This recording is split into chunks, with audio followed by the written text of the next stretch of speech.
So, hello everyone. Once again, welcome to all of you.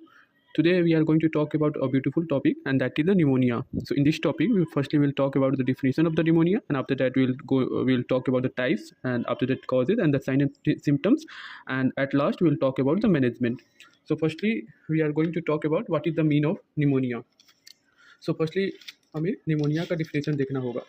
So, a severe inflammation of the lungs, a severe inflammation of the lungs in which the alveoli fill with the fluid. Simple भाषा में हम कहें जब फेफड़े में सूजन हो जाता है और एल्वेलाई में मवाद बन जाता है, जम जाता है, उसी को निमोनिया कहते हैं.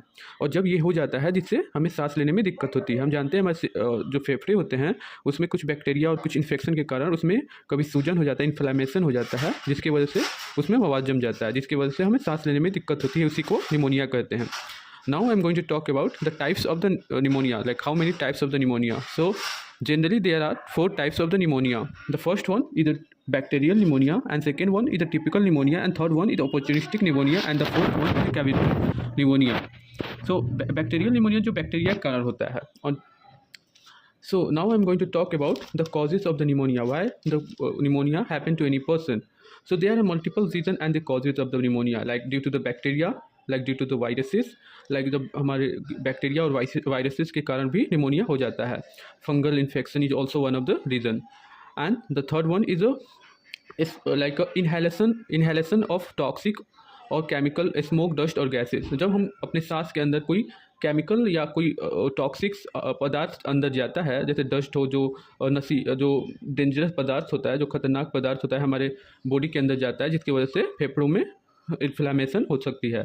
और अगला रीज़न है हिस्ट्री ऑफ स्मोकिंग. जब कोई शख्स लंबे समय से स्मोकिंग करता है तो उसके कारण भी निमोनिया हो जाता है. और माल न्यूट्रिशन भी एक और रीज़न है. हम जानते हैं माल न्यूट्रिशन क्या होता है. जब किसी की बॉडी में न्यूट्रिशन की कमी हो जाती है, उसी को माल न्यूट्रिशन कहते हैं. तो जब माल न्यूट्रिशन हो जाती है तो उसके कारण भी निमोनिया हो सकती है. And the dehydration is also one of the main reason. Like हम जानते हैं कभी भी कि हम जब पानी पीते हैं, जिसके कारण भी निमोनिया हो सकता है. And next reason is exposure to cold. जब हमें डायरेक्ट कोल्ड लगती है, जिसके कारण भी निमोनिया हो सकती है. Now I am going to talk about the sign and symptoms, कि उसके साइन एंड सिम्टम्स क्या होते हैं, हमें कैसे पता चलेगा कि हमें निमोनिया हो चुका है. सो सबसे पहला रीजन होता है बुखार आता है. And after that sweats will come, like पसीना भी बाहर आता है. And cough will happen, like कफ भी होगा, कफ आएगा.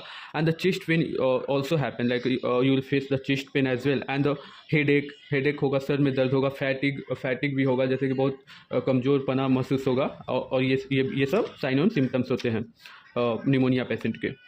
Now at last I am going to talk about the management of the pneumonia patient, कि अगर किसी को निमोनिया हो चुका है तब उसका मैनेजमेंट क्या होता है. तो सबसे पहला रीज़न होता है एंटीबायोटिक थेरेपी. दूसरा सोल्यूशन होता है oxygen therapy. And third one is nutritional therapy. So firstly I am going to talk about what is the antibiotic therapy. तो एंटीबायोटिक थेरेपी दिया जाता है जो बैक्टीरिया लंग्स में घुस चुके होते हैं, जिसके कारण इन्फ्लामेशन हो चुका है, उसको मारने के लिए एंटीबायोटिक थेरेपी दी जाती है. और ऑक्सीजन थेरेपी हम इसलिए देते हैं क्योंकि जब किसी इंसान को निमोनिया हो जाता है तो उसको सांस लेने में बहुत ज़्यादा कमी होती है, उनके अच्छे से ऑक्सीजन मिल नहीं पाती है, इसीलिए हम उसे ऑक्सीजन थेरेपी देते हैं.